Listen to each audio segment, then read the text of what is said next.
There are several theories about who Jack Skellington really was before he died, but let me tell you, the most widely accepted ones are wrong.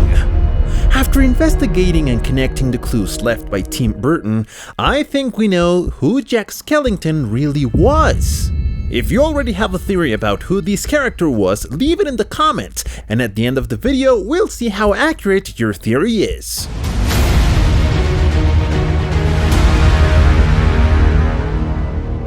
Among these popular theories, we have two. The first one is about the connections between Tim Burton's movies, specifically Frankenweenie, Corpse Bride, and of course, The Nightmare Before Christmas. These three movies would explain the full backstory behind Jack, from when he was a child to his days after death. His origin would be reflected in Frankenweenie, where we see a boy named Victor who conducts an experiment to try to revive his lost dog, Sparky. Throughout the movie, we see how this boy is a misunderstood genius, but in the end, he learns an important lesson. Then, in Corpse Bride, a young man, also named Victor, says his wedding vows in the middle of a forest, and accidentally marries the corpse of a woman. Some people say he's the same Victor we saw in Frankenweenie, but this has not really been proven.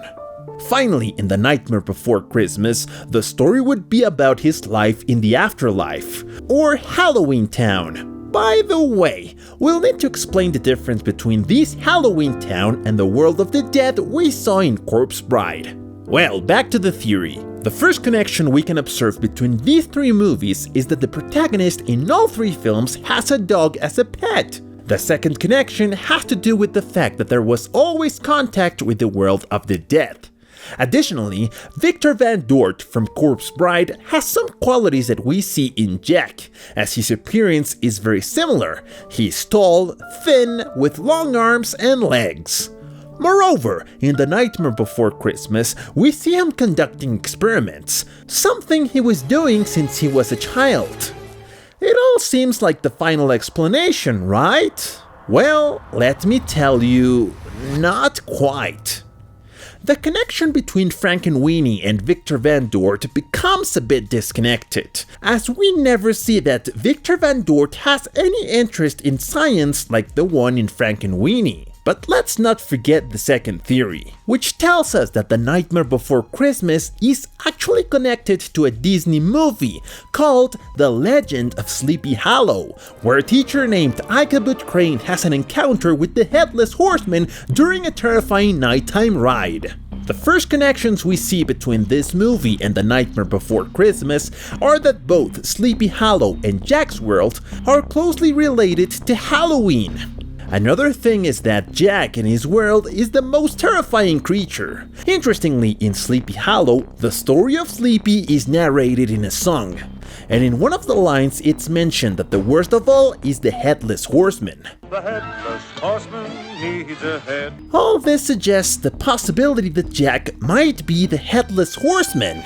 This theory still doesn't explain who Jack was before he died. Personally, I don't think this theory is true either, but it does help us figure out who he really was. So, for this third theory, we'll take the legend of the Headless Horseman. We already know that Jack must have lived before Christmas was widely known about, maybe before or a bit later in the 1800s. And the legend of the Headless Horseman occurred in the 1700s. This legend tells us about a dark entity on a horseback, tirelessly searching for its head to rest in peace. But how does this legend relate to Jack? One of the most important things that connects these two characters is the association with the name Jack. Let me explain. The Headless Horseman often carries a jack-o'-lantern, a Halloween-lit pumpkin in place of a head. The coincidence here is that Jack-o'-lantern can be understood as Jack's lantern. And in The Nightmare Before Christmas, when we're first introduced to the character, Jack rides a horse and wears a pumpkin as a head. Analyzing all this, we can also explain why Jack in the world of the dead is known as the Pumpkin King.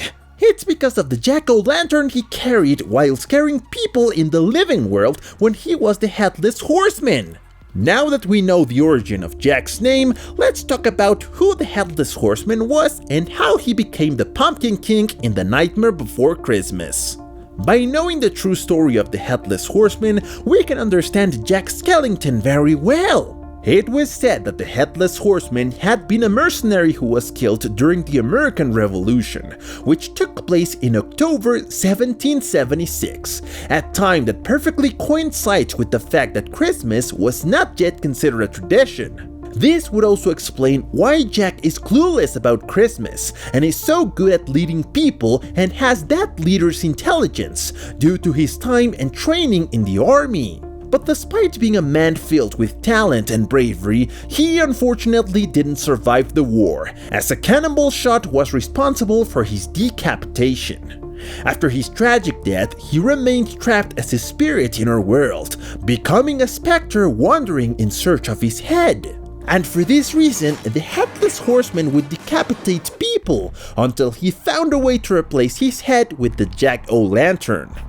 After so many years of remaining in our world, the Horseman finally accepted the fact that he'd lost his head, and it was then that he could rest among the dead. A similar case to what we saw in Corpse Bride, where Emily was trapped in her world until she accepted her feelings and was able to rest in peace. The fact that Jack entered the world of the dead with his jack-o'-lantern on his head earned him the name Jack. And due to his years of scaring experience, they decided to name him the Pumpkin King, as he had spent a long time trapped in our world, being responsible for thousands of deaths. And this is why Jack in his movie says the following line: "And since I am dead, I can take off my head," obviously referring to his tragic past and the way he was killed. And so, we'd be solving the mystery of who Jack was in life. His death was quite cruel, but he managed to make up for it after he died. Now, some of you may say that Halloween Town isn't the same as the world of the dead we saw in Corpse Bride, and that the characters we see in Halloween Town are actually those invented by humans. If we look closely, each character has a characteristic representation of traditions or legends. But in reality, I think this theory is like saying that nothing we saw in the movie is real because it's only a movie. Besides, if Jack were just an invention, then how did he get to the living world to cause his Nightmare Before Christmas? I truly believe that Halloween Town is simply a VIP section within the world of the dead. Either because they were people very famous in the world of the dead, or because they did things that made them very feared or memorable. We don't really know if any of these characters existed in real life, but for some reason their legend exists. Maybe in this Tim Burton world we see them as if they did exist, but due to the lack of information it can't be proven. But well, what do you think, friends? Do you have any other explanation for Jack? Leave your opinions in the comments.